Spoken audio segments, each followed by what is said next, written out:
Have you ever watched a K-drama and thought, wait, haven't I seen this character before? Not just the type but almost the exact same guy or girl, with the same attitude and the same backstory, again and again.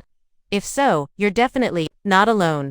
In today's video, we're diving deep into the world of K-dramas to explore why some of the biggest stars, despite their talent and popularity, seem stuck playing the same roles over and over. From picture-perfect first loves to rich, arrogant heirs, these actors have created iconic characters, but often at the cost of variety. And trust me, by the end of this video, you might start seeing your favorite dramas in a completely different light. Let's begin with Jung Hae-in. Known for his charming smile and calm presence, he has, for better or worse, built a career around playing the sweet, ideal guy next door. He first grabbed attention with small roles in dramas like Reply 1988 and Goblin. Both times, he played the handsome, almost dreamlike first love. His screen time was limited, but viewers remembered him. It didn't take long for producers to start casting him in similar roles. His attempt at something different came with Prison Playbook, where his character had more depth and a serious edge, but it was While You Were Sleeping that catapulted him into stardom. With him portraying a police officer who was intelligent, kind, and reliable, a role that once again leaned into the ideal guy image. When he took on his first lead in Something in the Rain, it felt like an evolution. He played a younger, soft-spoken man who slowly wins over his love interest through kindness and persistence. The audience loved it, but his next project, One Spring Night, felt eerily familiar. Once again, he was the good-looking, emotionally available man with a respectable job, this time a pharmacist and single father. In Tune In for Love, the formula remained sensitive, patient, full of quiet emotion. And then came A Piece of Your Mind, where he continued his streak of portraying the gentle, lonely, artistic type. While fans were thrilled to see more of him, many started to notice that all his characters shared a striking similarity. Determined to shake things up, Jung Hae-in took on DP, a gritty military drama where he plays an officer tasked with hunting down army deserters. It was a bold move, and he earned praise for showing a more mature and complex side. He pushed further with Snowdrop, where he played a North Korean spy. On paper, that sounds like a dramatic departure, but the core of the character, the romance and brooding quietness, still felt very Jung Hae-in. Even in Connect, a sci-fi thriller, and later DP Season 2, he carried the same calm, stoic vibe. By 2024, he returned to his old formula with Love Next Door, playing once again the gentle, romantic guy next door. There's no doubt Jung Hae-in is talented, but there's also no denying that casting directors seem determined to put him in one familiar box. Then there's Lee Jong-suk, another A-list actor with an uncanny ability to portray the emotionally scarred genius. His breakout role in I Hear Your Voice showed him as Park Soo-ha, a high school student who could read minds and had a tragic family history. It set the tone for nearly all of his future roles. Next, in Dr. Stranger, his character is kidnapped by North Korea and becomes a world-class surgeon. He returns to South Korea and struggles with trauma once again. He's brilliant, wounded, and intense. In Pinocchio, he plays a young man whose family was destroyed by a scandal. He's gifted, sensitive, and deeply motivated by loss. Lee Jung-suk's characters always seem to carry a unique blend of superhuman intelligence, quiet pain, and romantic longing. This pattern continues in W2 Worlds, where he plays a webtoon character who is also an Olympic gold medalist and CEO with a tragic backstory. In While You Were Sleeping, he's a prosecutor with precognitive dreams, and you guessed it, a dead father. The trend didn't stop there. In Romance is a bonus book, Hymn of Death, and others, he continued to play gifted, melancholic characters who seemed destined for pain. It wasn't until Big Mouth in 2022 that he finally broke away a bit. Portraying a struggling lawyer caught in a corrupt system, the genius was gone, replaced with vulnerability and doubt. It was refreshing and well received. But despite that effort, the public perception of Lee Jong-suk as the tragic genius still lingers. Fans appreciate his acting range, but the roles keep circling back to the same emotional and intellectual archetype. It's not that he can't do more, he clearly can, it's just that we haven't seen enough of it yet.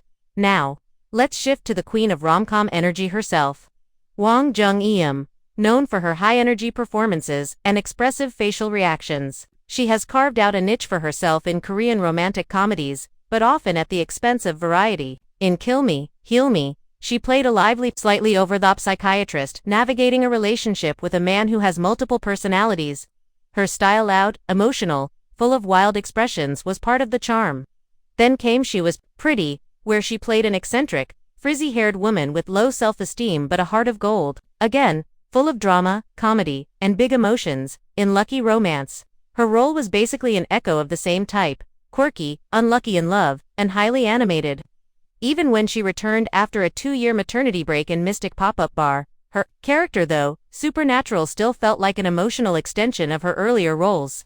She continued the same vibe into All the Guys Who Loved Me and The Escape of the Seven, though she made small changes trying to show more depth or emotional control. Audiences began feeling like they were watching variations of the same character again and again. While her charisma is undeniable, the overacting that once set her apart has started to feel outdated for some viewers. Still, Wang Jung-eom remains beloved by many for her comedic instincts and timing, even if her roles haven't evolved as much as they could have. And then we have Lee Min-ho, arguably one of the most famous faces in Kdrama history.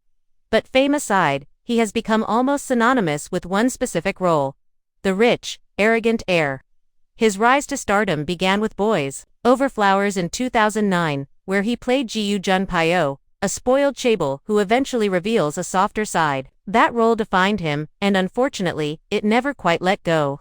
In The Heirs, he basically played the same character all over again: rich, entitled, emotionally complicated, and falling for a poor girl.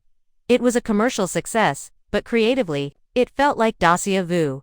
Even in The Legend of the Blue Sea, where he played a clever con artist, the character was still stylish, privileged, and powerful. And in The King, Eternal Monarch, he took things even further, portraying an actual monarch. The trend was unmistakably, Min-ho was the go-to guy for any character who had wealth, status, and a tragic love story. Eventually, people started joking that he must have a rule in his contract about only playing chaebol roles. To his credit, he tried to break away in Pachinko, taking on a morally gray character involved in crime and manipulation. It was a huge departure and earned him serious praise. Later, in When the Stars Gossip, he played a completely different type: a jobless, emotionally unstable man with no power or privilege. For once, he wasn't rich or famous in the drama.